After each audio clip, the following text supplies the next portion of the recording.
Ce jour-là, une opération d'envergure est en préparation. Loïc, cet adjudant-chef, part en reconnaissance avec son collègue dans un département de l'Est de la France. Bon, on fera droite-droite et normalement il doit nous repositionner. L'unité de choc doit interpeller 3 gros bonnets. Ils dirigeraient un vaste réseau spécialisé dans la vente de drogue. On a une grosse mission, une grosse enquête qui se termine. On nous a appelés pour faire 3 objectifs sur une grosse organisation de trafic de stupéfiants, mais très structurée. Dans 2 jours, Loïc et ses collègues doivent intervenir simultanément sur 3 domiciles différents. Discrètement, les gendarmes approchent d'un premier bâtiment qu'il va falloir prendre d'assaut au lever du jour. Son Benji, il va pas sur... ouais. Ça va... La porte est ouverte, quoi. Et t'as vu, c'est un mur d'enceinte, hein, on sera pas vu. On reste aussi dans la discrétion de notre approche. Alors c'est sûr que quand on va descendre, là, la discrétion est plus recherchée. Mais en tout cas, voilà, jusqu'au dernier moment, on n'est pas décelé. Loïc enchaîne le repérage des autres adresses. Là, on est à 1 minute. Le jour J, chaque minute perdue pourra coûter cher. Au moindre retard, des complices peuvent donner l'alerte ou détruire des preuves. Une noire. Ouais, elle est là. Donc il est au domicile. L'un des suspects est chez lui. Mais les spécialistes de l'ouverture de portes, les EFRAC comme on les appelle, doivent absolument repérer les lieux. Ils vont attendre la nuit. Ça va changer sur les recos de nos EFRAC. Là, ils vont pas y aller, on va reporter tranquillement. Ils vont attendre un moment un peu plus favorable. On va éviter d'aller au contact.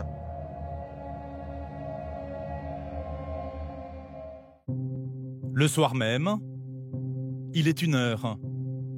Samy part avec un collègue sur le domicile de l'un des chefs présumés du réseau. Sur rond-point, ouais, ça va être à droite. Ok. L'équipe arrive discrètement. Samy, qui sera en tête de colonne, doit choisir avec quel engin il va défoncer la porte du suspect.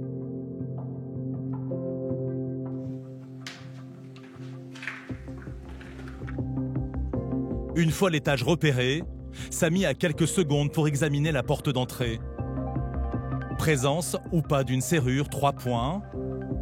Au petit matin, pas question d'hésiter.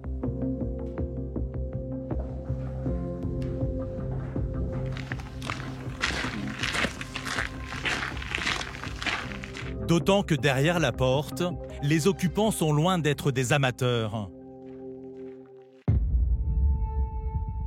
Le lendemain, Jérémy, le numéro 2 de l'antenne, organise un dernier briefing.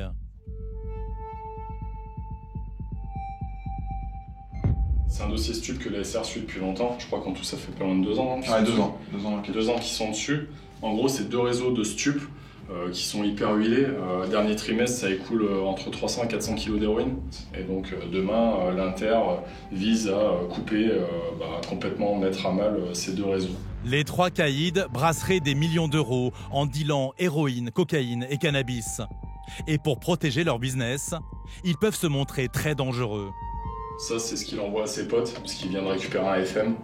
Donc il a un fusil mitrailleur quand même chez lui, c'est sa cuisine, hein, avec des chargeurs, des cartouches. C'est un mec qui est connu pour des vols avec armes, du stup, conduite, enfin des conneries. Et si les enquêteurs ont fait appel à l'antenne GIGN, c'est que les 3 malfrats supposés ont tous le même goût pour les armes lourdes. Une fois qu'on l'aura tapé, on ira sur le 3e adversaire, qui au final est la tête du réseau underground. Il est connu pour du stup, des violences volontaires, fusil à pompe, c'est pareil, on sait où ils sont cachés dans l'appart, les mecs ils ont des Glock, ils s'en vantent. Ah oui, là on est quand même dans la pointe de ce qui se fait en termes de police judiciaire, hein. On vise des réseaux très structurés d'importation de stupéfiants, bon, bien sûr à l'international. On a des armes et tout ça, c'est pas des suppositions, quoi.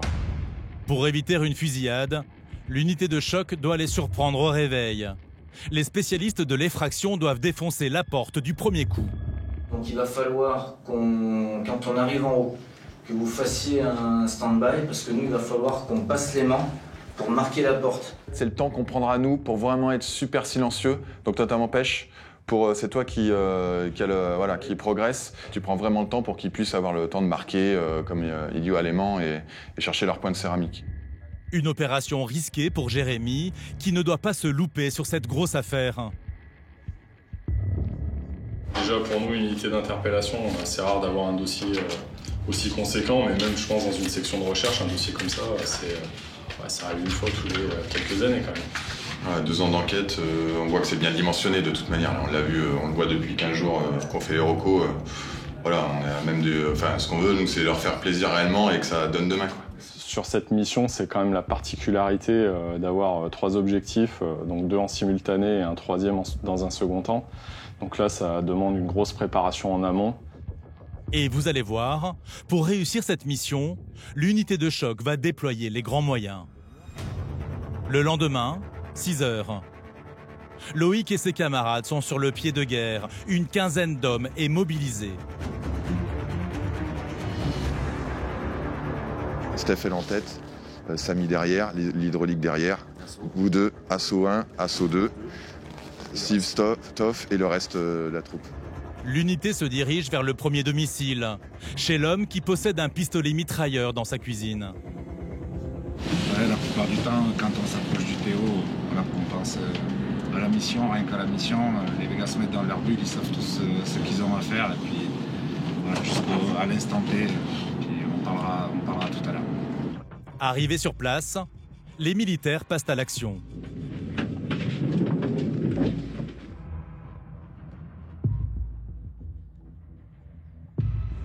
Devant la porte, Samy repère déjà les serrures. Avant de dégainer le Benelli, le fusil à pompe chargé de cartouches céramiques, pour faire exploser les verrous.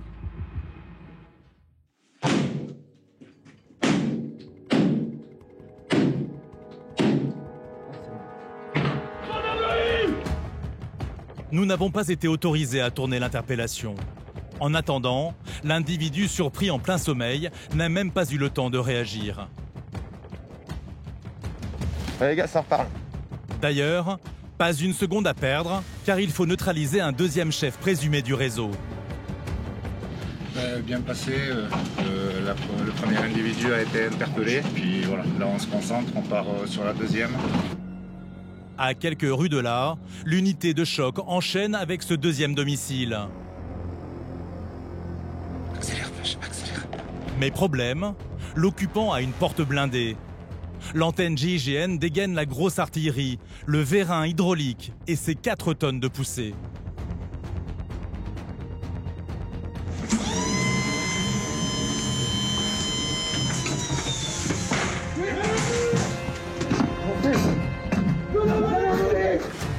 En quelques secondes, la colonne a envahi l'appartement. Un effet de surprise dont l'antenne GIGN va jouer sur le dernier domicile. La porte du malfrat supposé vole en éclats.